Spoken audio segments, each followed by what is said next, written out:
Hola, buenas noches. Hola, Pepi. Bien, ¿cómo estáis? ¿Cómo ha ido el fin de semana? Espero que haya ido bien y bueno, como siempre, pues agradecer las personas que os conectáis en directo y las personas que lo veis en diferido. En este caso, para hablar sobre Ramana Maharshi y, y sobre metafísica hindú. Y bueno, voy a hacer básicamente pues va a ser un directo corto y en el que trataré pues por un lado haré un poco de explicación sobre quién es Ramana Maharshi, explicaré también sobre su enseñanza y finalmente pues haré también una relación, ¿no?, entre su enseñanza y la metafísica hindú, o la tradición espiritual hindú o Sanatana Dharma.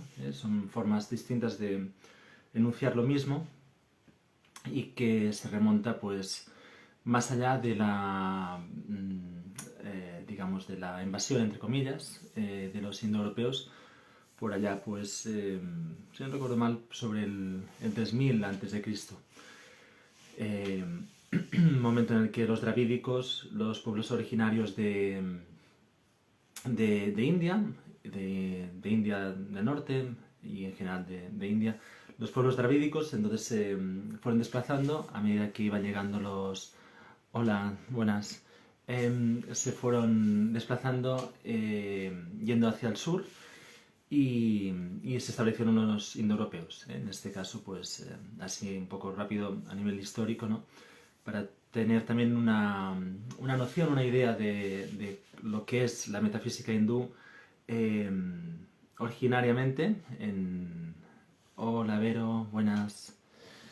Originariamente y bueno, y cómo pues se ha ido transmitiendo, ¿no?, esta tradición, como digo, de unos 5000 años como mínimo, pues de conocimiento espiritual, de conocimiento metafísico, y hasta el punto en el que, por ejemplo, pues si pensamos en la teosofía, en Madame Blavatsky, en Elena Petrovna Blavatsky, o Annie Besant o Charles Leadbeater, digamos, personajes relevantes dentro de la sociedad teosófica o del movimiento teosófico, pues digo, si pensamos en este movimiento, tendremos presente o nos podremos dar cuenta de la importancia que tiene la metafísica hindú en tanto en cuanto el lenguaje, es decir, la riqueza del lenguaje, ¿no?, en este aspecto, ¿no?, porque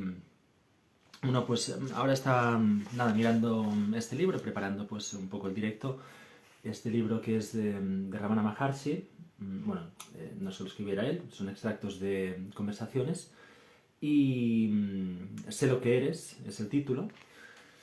Y bien, estaba mirando pues esto, ¿no? Pues mirando el glosario de, de conceptos o de términos, ¿no? Y, y es increíble, es simplemente increíble la cantidad de usos literarios y de descripciones literarias que hace la tradición hindú para definir lo metafísico, es decir, lo espiritualmente esencial, para decirlo así, ¿no? Eh, Teniendo, pues, como digo, una riqueza de 5000 años y una riqueza intelectual, conceptual, de un nivel refinado que yo personalmente, hasta donde yo conozco, no he encontrado ninguna otra tradición. Y esto no quiere decir que una sea mejor que otra, esto por descontado, pero tampoco implica el hecho de que, yo qué sé, pues pensando en el taoísmo, me informan de que no hay wifi, se ha ido un momento. Bueno, si tenéis, espero que me podáis estar viendo, si no me lo decís y a ver si podemos mejorarlo. Bien, lo que decía, ¿no? Decía que, bueno, ahora me fui, me quedé así, bueno, estaba hablando de los términos, ¿no? Y eso, estaba hablando del taoísmo, de Extremo Oriente, ¿no? En el taoísmo, por ejemplo, propiamente, esta tradición no es que no utilice términos metafísicos propiamente, pero los términos metafísicos que utiliza, su correspondencia con la metafísica hindú, pues digamos que la metafísica hindú es mucho más rica o mucho más compleja, ¿no? En cuanto al, como digo, pues al aspecto teórico, ¿no? Bueno, esto como apunte, para ir introduciendo el tema sobre el que me estoy hablando, ya que tengamos en cuenta que Occidente en general le cuesta mucho entender pues la metafísica oriental en general, lo que es la metafísica propiamente oriental, y la metafísica hindú es muy difícil de entender para Occidente. Ejemplos tenemos, por ejemplo, cuando Max Müller, si no recuerdo mal, en mediados del siglo XIX fue quien, mediados del siglo XIX o principios, bueno, no recuerdo ahora exactamente la fecha, pero recuerdo que era el siglo XIX, que fue el primero que empezó a traducir las Upanishads. Las Upanishads son los libros canónicos, unos de los textos canónicos que India utiliza como referentes metafísicos, y por lo tanto, pues el traductor Max Müller, junto con la escuela de Alemania, pues se quedaron realmente asombrados de la profundidad con la que... Hola, Rosa. Hola. Hola. Se quedaron sorprendidos de la profundidad intelectual y conceptual para hablar, pues, resumidamente, sobre el ser o el no ser, así muy fácilmente o muy rápidamente, ¿no? Por lo tanto, estamos hablando de un trabajo... Gracias, namaste. De un trabajo, como digo, pues de 5.000 años, o sea, esto ya nos puede estar indicando 5.000 años de escritura, porque anteriormente era, digamos, oral, o sea, el conocimiento se transmitía de forma oral, ¿no? Oralmente. Pues esto para ir situando, entonces, hablar de Ramana Maharshi es hablar de una tradición o de, digamos, es lo que tienen también, esto también lo recalco, ¿no? En la importancia de la tradición del Gurukula, es decir, de la transmisión del maestro, de la maestra al discípulo. Esto es muy importante y Occidente, por ejemplo, vuelvo a repetir, Occidente... hay una frase de Rudyard Kipling, quien escribió el libro de la selva, que me gusta mucho y me resuena mucho, que dice que nunca Occidente va a llegar a entender a Oriente y nunca Oriente va a llegar a entender a Occidente. Lo dice, nunca se van a encontrar. Y me gusta especialmente porque Rudyard Kipling, que fue pues un gran conocedor de India, si no recuerdo mal, pues era hijo de algún tipo de cargo político, que vivía en India, bueno, en fin. Y entonces no estamos hablando de alguien que no conociera la importancia o la metafísica hindú, ¿no? Sino que exactamente pues la conocía muy bien, junto con otros grandes representantes occidentales, ¿no? Que también han conocido y han estudiado en profundidad Oriente e India en concreto. Y es interesante esto, ¿no? Cómo entender... Porque es que a nivel, digamos, de términos conceptuales, filosóficos profundos, o sea, no, pues, yo qué sé, pues, no sé, cuestiones así que hoy día se utilizan, ¿no? Para hablar a nivel espiritual o a nivel, pues, de crecimiento personal, etcétera, ¿no? O sea, que son en general, pues yo qué sé, pues por ejemplo me viene este libro de Brian Weiss, Muchos maestros, muchas vidas, o muchas vidas, muchos maestros, ¿no? Que es muy interesante y tal, ¿no? Pero vuelvo a repetiros, a nivel conceptual, a nivel profundo, ¿no? Cuando uno estudia, se mete de lleno en la tradición hindú en concreto y va entendiendo, pues haciendo una analogía o un intento de analogía para entender, pues yo qué sé, pues dentro de nuestro imaginario colectivo, pues por qué pensamos o por qué sentimos o por qué hemos estructurado la realidad de esta forma o no de otra, ¿no? Uno va viendo digamos, la imposibilidad de encontrarse por el hecho de que no hay, digamos, hay sinónimos y hay grandes estudiosos sobre el tema, ¿no? Podemos encontrar sinónimos y analogías, como digo, Pero India está en otra historia, en otra dimensión. Y este Occidente, en general, bajo mi punto de vista, pues muy pocas personas lo han podido captar, ¿no? O sea, han podido, digamos, entender el punto en el que está no sé, pues, qué decir, ¿no? A nivel cósmico, ¿eh? Es que, ¿no? O sea, por poner un ejemplo, ¿no? Pues cuando, cuando los hippies de la contracultura de los años 60 conocen India, conocen pues la meditación trascendental, por ejemplo, Maharishi Yogi, ¿no? Maharishi Yogi. Y los Beatles van a India y conocen pues esto, pues al maestro, etcétera, ¿no? Cuando se sale de lo folclórico, esto es muy importante, distinguir entre lo folclórico, lo mitológico y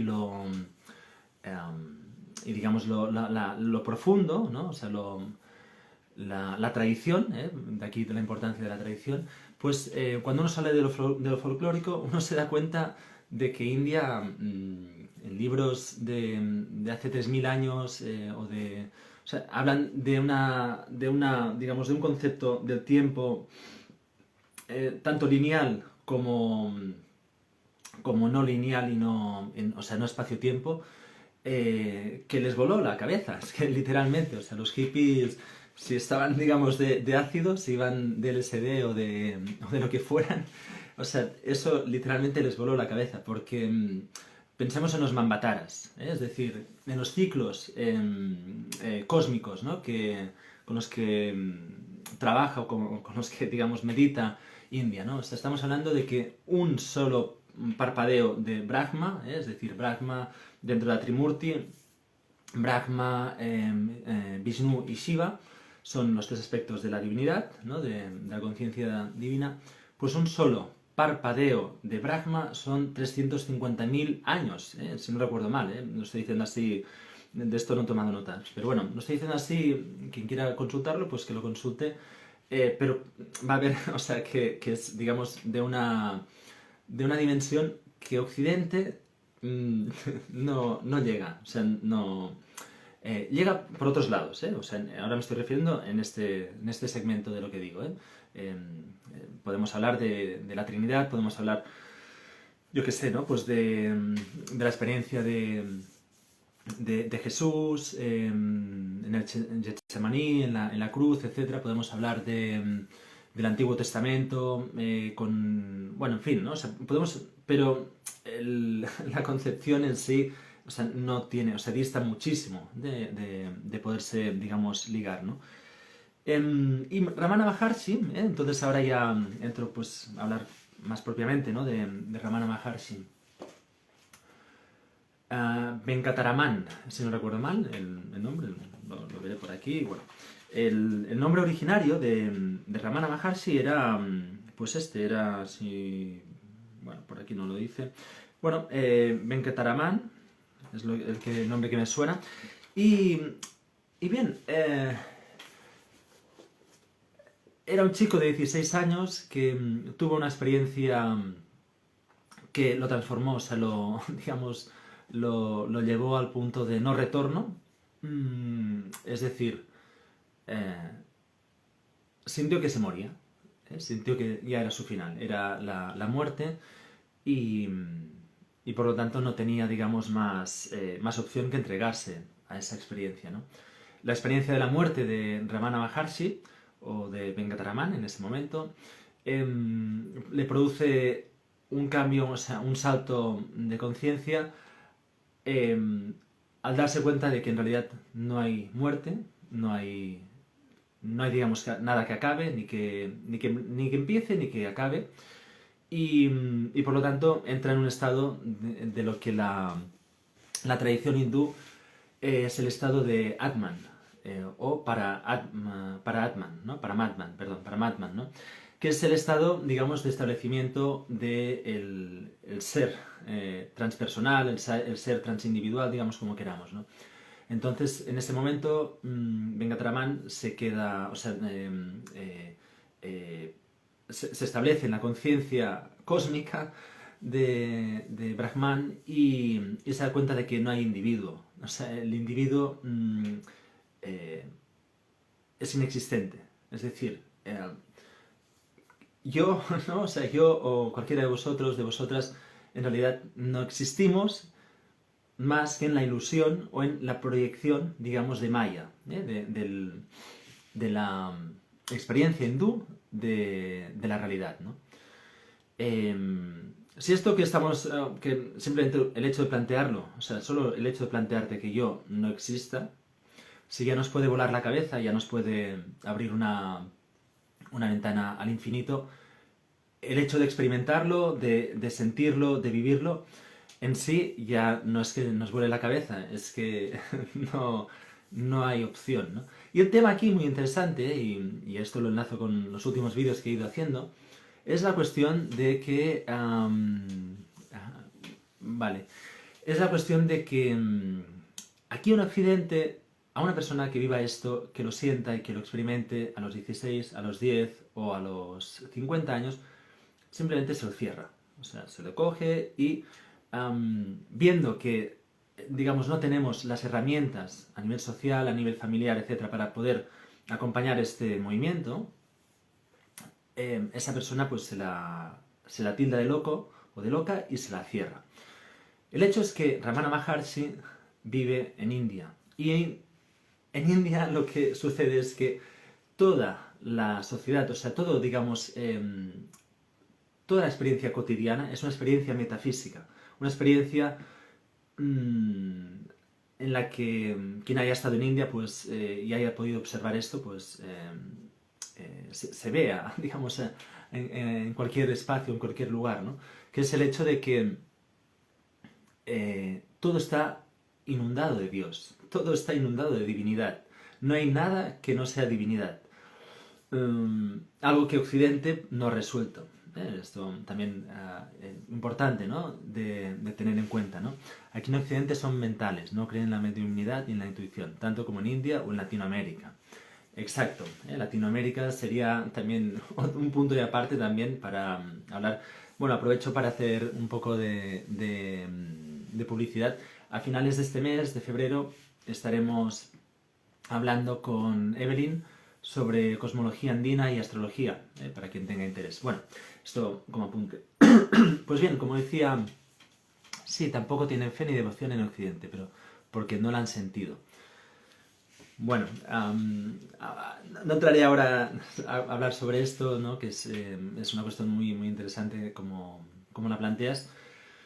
Pero bueno, siguiendo con lo que estaba diciendo, ¿no? Entonces, tenemos pues esto, la experiencia de Ramana Maharshi, y esa experiencia en India es bien acogida. De tal manera que a los 16 años, este joven chico ay, no me acuerdo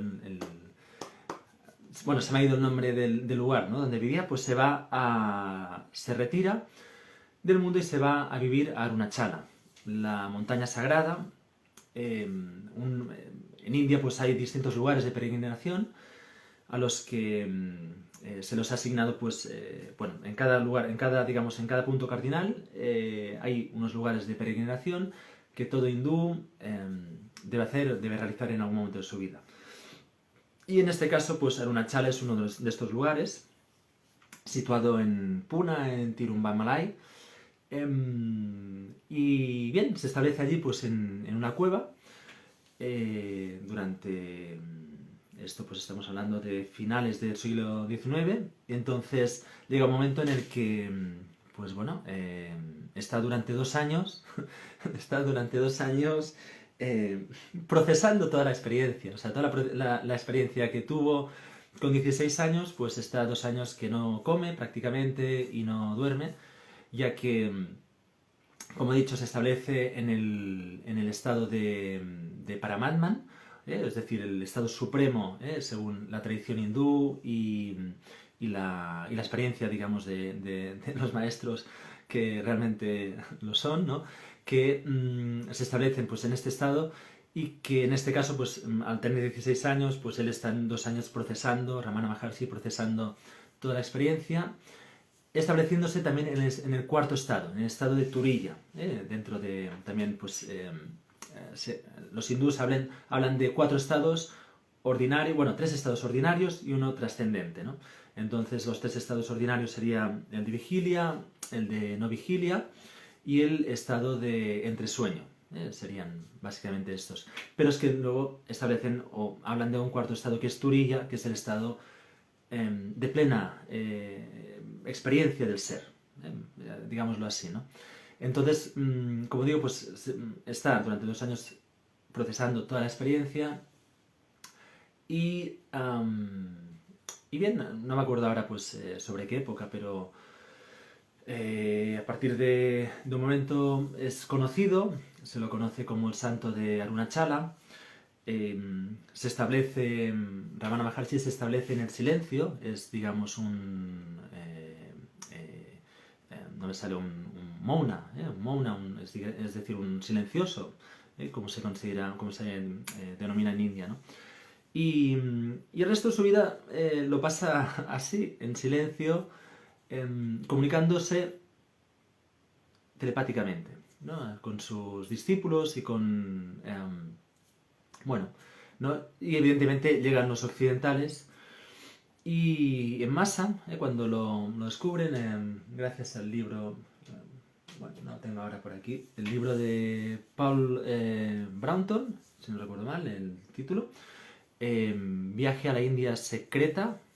Esto lo estoy diciendo de memoria, pero bueno, quizá me equivoco, pero bueno, gracias a este libro, digamos, Occidente, que no me acuerdo ahora el momento en el que se escribió, pero debió de ser, supongo que sobre los años 30, una cosa así, se conoce en Occidente a Ramana Maharshi y acuden en masa a ver al santo, ¿no? El santo... el santo... A ver, ¿qué decir, no? Bueno, Maharshi viene igual que Maharishi, es una contracción de Maha, que es grande, y Rishi, que es sabio, o veedor, el que ve. Dentro de la tradición hindú, el Rishi es el que se establece pues, en la verdad eterna y se habla, por lo tanto, de que los Rishis son los que reciben a través del... bueno, de lo que oyen o de lo que... O sea, las Mirti y las Ruti, eso es. Las Ruti es lo que el sabio, el Rishi, oye, digamos, de Dios, para decirlo así fácil, ¿no? El que oye, y las Mirti es lo que se transmite a través, digamos, de la memoria, de lo que se va memorizando oralmente. Pensemos que el Mahabharata, y en el Mahabharata, pues el texto épico más largo de la humanidad, de, bueno, no sé si 60.000 versos o algo así, bueno, lo digo ahora de memoria, pero bueno, el tema es que el Mahabharata se memorizaba, o sea, se cantaba, es decir, se cantaba y se iba transmitiendo de forma cantada, ¿no? Todo esto parece, pues, digamos, en sí algo irrelevante, pero como he dicho al principio, si uno tiene amor, ¿no? por India y realmente, pues, por conocer, ¿no? ¿Qué la hace ser como es India, ¿no? Pues estos aspectos son, digamos, aspectos muy relevantes, muy importantes, ¿no? Para entender la profundidad y como decía, pues el estado de conciencia en el que se sitúa India en todo momento, ¿no? Y el Mahabharata se repite, se va transmitiendo de forma cantada y por lo tanto el Rishi es el que ha oído, digamos, de forma directa en estados meditativos profundos, ha escuchado la voz de Dios, dicho así rápido, y lo transmite para que, digamos, haya una resonancia de la palabra original, del Vak, Vak creo que es masculino. Es decir, de la palabra originante y originaria que se transmite, digamos, a través, en forma de resonancia o de frecuencia, y que el Rishi, el sabio, va transmitiendo, ¿no? Va transmitiendo para que se produzca un estado de orden o de Dharma. También sería otra manera, ¿no? de entenderlo, ¿no? Entonces, Ramana Maharshi sigue toda esta línea y, como decía, pues el hecho de que se establezca en el... Es como una canalización, sí, India es una canalización en sí todo el rato, es así. Os recomiendo muchísimo, bueno, estoy citando varios libros, pero hay un libro, bueno, a mí personalmente me voló absolutamente, fue Baba Om, de Tom Heckel, un norteamericano que, así muy rápidamente lo explico porque, bueno, si lo podéis leer y tenéis interés, va a ser un libro que os va a romper absolutamente en todos los esquemas, vaya. Y es un, pues eso, es un norteamericano que es la época de Vietnam, es la época de los hippies, los años 60, de la que he hablado hace un rato, y decide no ir a la guerra de Vietnam. Es decir, tiene edad de ser enrolado en la historia y tal, y dice que no. Y se va, es decir, de nada. Digamos, se va, y como muchos hippies de la época y muchos norteamericanos en concreto, pues hacia dónde va es hacia India. India, recordemos que, como he dicho antes, pues los Beatles popularizan el conocimiento, o sea, la experiencia hindú, la popularizan de la forma que la hacen masiva, la hacen hablando pues de la meditación trascendental, etcétera, etcétera.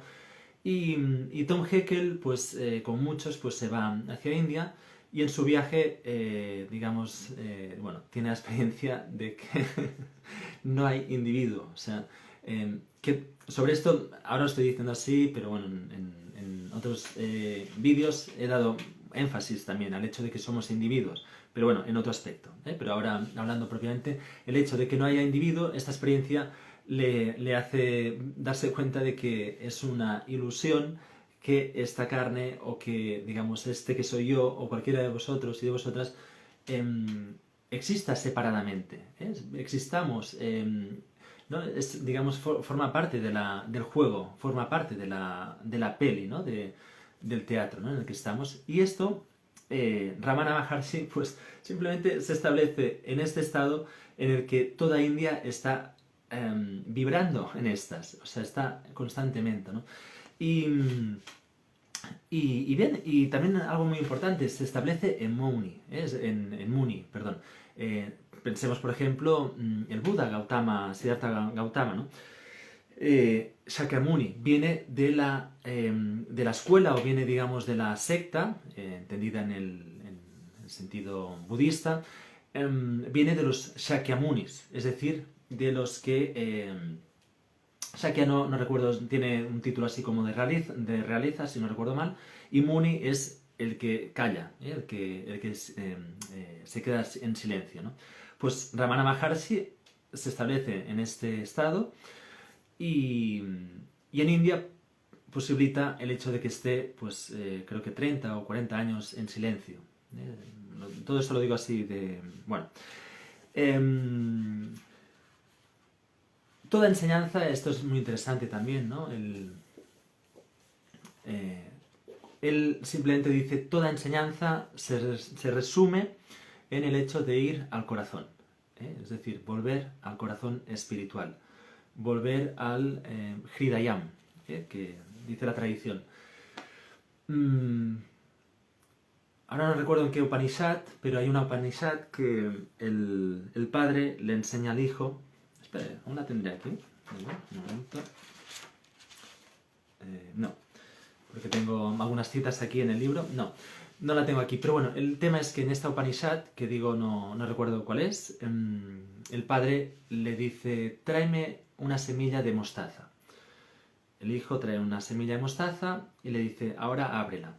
La abre, bueno, y así en forma de diálogo, ¿no? Entonces, dice, ¿qué ves? ¿No? Le pregunta el padre al hijo, ¿qué ves? ¿No? En esa semilla de mostaza cuando la has abierto, ¿no? Y el hijo le va respondiendo. Hasta que llega un momento en el que dice, en el que el hijo le responde que no ve nada, ¿no? O sea, como que ya no queda nada, ¿no? Y entonces le dice el padre, dice, pues eso que no ves es el ser.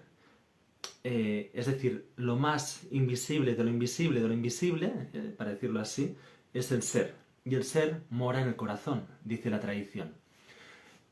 Tengamos en cuenta, por ejemplo, las 4 afirmaciones, los Mahavakyas de la tradición hindú, las 4 afirmaciones que justamente apuntan hacia esto. Aham Brahmasmi, por ejemplo, sería pues yo soy Dios, ¿no? Yo soy la encarnación, ¿no? o Dios, ¿no? La otra, las digo en castellano, ahora no recuerdo en sánscrito, ¿no? La otra es todo es Brahman, todo es Dios. Luego tenemos otra que, bueno, ahora no recuerdo las otras dos. Bueno, no me acuerdo, pero bueno, es que son, digamos, van en la misma línea, o sea, a nivel metafísico, pues van en la misma línea y entonces estas afirmaciones, estos 4 Mahavakyas, se repiten como un mantra, de hecho son repeticiones de mantras, para poder, digamos, trascender la mente, silenciar la mente, trascenderla y establecernos justamente pues, en esto, en el Paramatman, ¿no? En el estado supremo del Atman. Bueno, algunas de las cosas que quería comentar es esto, ¿no? Pero, por ejemplo, ¿no? Pues una de las respuestas, bueno, esto que me ha venido ahora para leer este texto y es una de las respuestas que da Ramana, ¿no? Ramana Maharshi, ¿no? Dice, es que existen como formas distintas. La pregunta es, ¿sucede lo mismo con las plantas, los árboles, ¿no? En el sentido de que, está hablando, si no recuerdo mal, desde si hay separación, ¿no? Entre los unos y los otros, digamos, en la realidad, ¿no? Si hay alguna separación, ¿no? Y dice, la pregunta es, ¿sucede lo mismo con las plantas, los árboles, etcétera? Respuesta, ¿es que existen como formas distintas del Atman? Descúbrelo tú mismo. Esto es muy interesante. Ramana Maharshi, muy a diferencia de los conceptos que tenemos aquí en Occidente del engreimiento del ego o del engrandecimiento del ego, ¿no? Cuestiones completamente, digamos, opuestas a una experiencia real del ser. Digamos, el hecho de que uno se crea distinto o que... O sea, el hecho de que uno se crea maestro y a la vez sea capaz de querer o de pretender ser distinto y en esa distinción sentirse especial, pues esto simplemente es uno de los pecados capitales o uno de los pecados del cristianismo, ¿no? Que es la soberbia en sí. Entonces, Ramana pues justamente dice, descúbrelo por ti mismo. No, yo no tengo ninguna enseñanza, yo no te estoy enseñando nada, porque esto está, digamos, está alrededor, no estás fuera de esto, simplemente tienes que darte cuenta, ¿no? Pero no es algo que yo venga digamos, te hable de la verdad absoluta, ¿no? En términos dogmáticos, ¿no? Esto es muy, bueno, muy interesante, ¿no? Porque Ramana, pues, sigue la tradición, está dentro de la tradición, de la ortodoxia, pero la rompe como quiere, o la explica como quiere, y esto es lo bello, ¿no? Dice, descúbrelo tú mismo. Tú crees que ves esas formas. El pensamiento se proyecta desde el Atman. Descubre de dónde surge. Dejarán de surgir los pensamientos y entonces solo quedará el Atman. Dejarán de surgir los pensamientos. O sea, esto que es que nos rompe absolutamente la mente, las pelotas, y nos lo rompe todo bajo nuestro esquema occidental, que es pensar que yo pienso mis pensamientos. Yo, conmigo mismo, pienso mis propios pensamientos.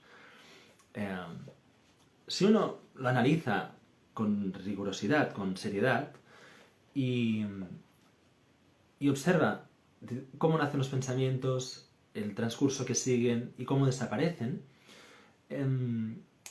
como dice la tradición, ¿no? Entre ese pequeño milisegundo o nanosegundo, digamos como queramos, ¿no? A escala de tiempo, ¿no?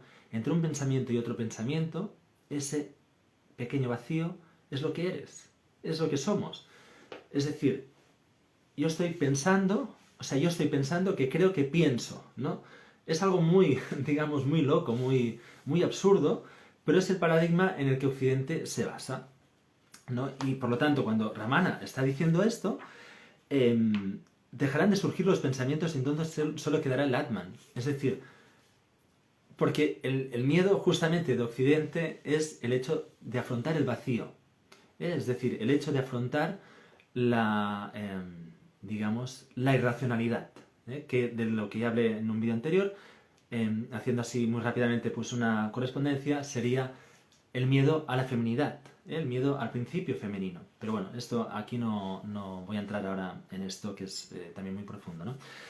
Entonces, claro, simplemente el Atman, o sea, no hay, digamos, no hay separación, no hay yo, es que no hay yo, ¿no? Entonces dice, el que pregunta dice, la teoría la entiendo, pero las cosas siguen existiendo.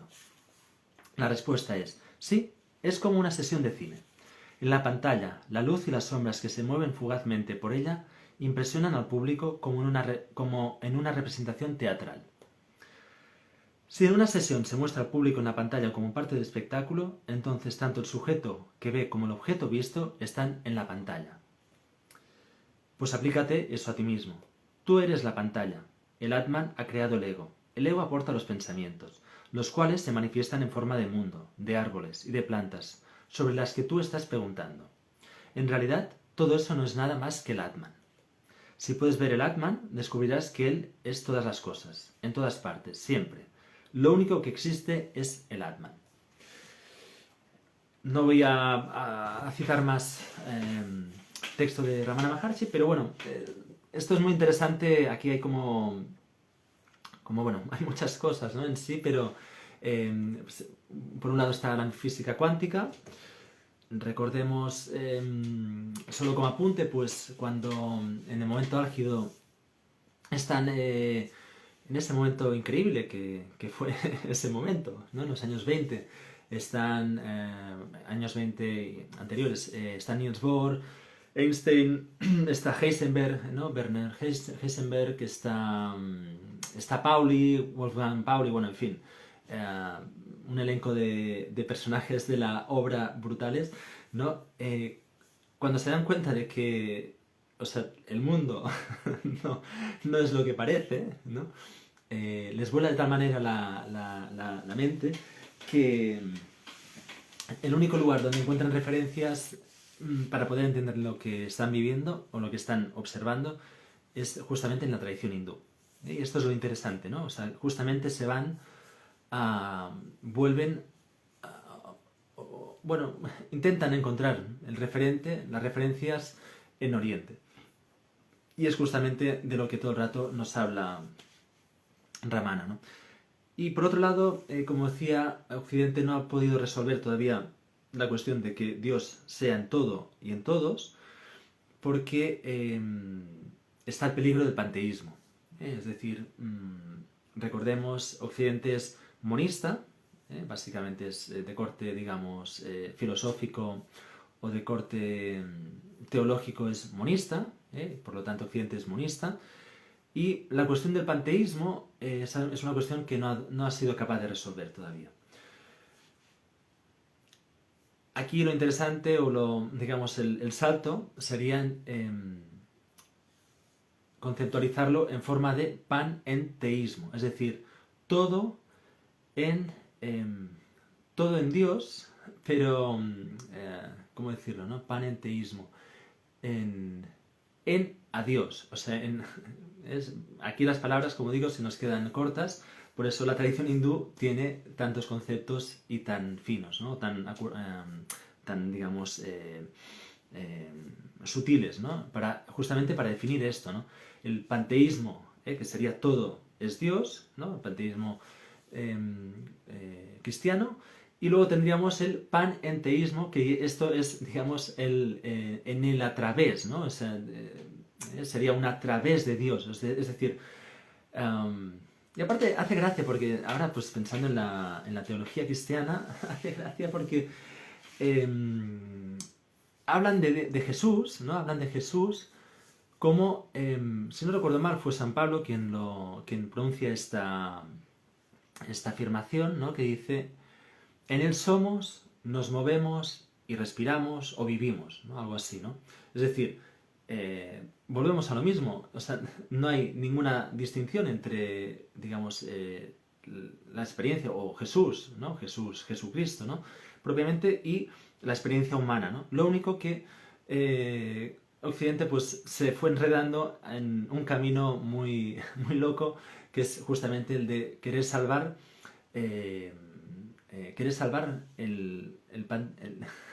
que Dios sea todo, en fin, o sea, yo sé que os dejo así un poco, pero es que lo explico como, bueno, como justamente la teología y la tradición cristiana pues lo intenta explicar, ¿no? Bueno, nada, pues ha sido esto hasta hoy, así en forma genérica, pero bueno, tenía ganas de hablar, ¿no? De Ramana Maharshi, un maestro que a mí me ha marcado profundamente y me sigue marcando, ¿no? Dice, para acabar una parábola, dice, la sensación de presencia, de comunicación directa de la verdad, en la medida en que puede expresarse con palabras, está en cada página de este libro. Es decir, este es el libro de Sé lo que eres, de donde he sacado la cita, y son las enseñanzas, es una síntesis de las enseñanzas de Ramana Maharshi. Así que, bueno, os recomiendo cualquiera de los libros que he ido citando a lo largo del directo. Nada, un abrazo y gracias. Namaste. Chao.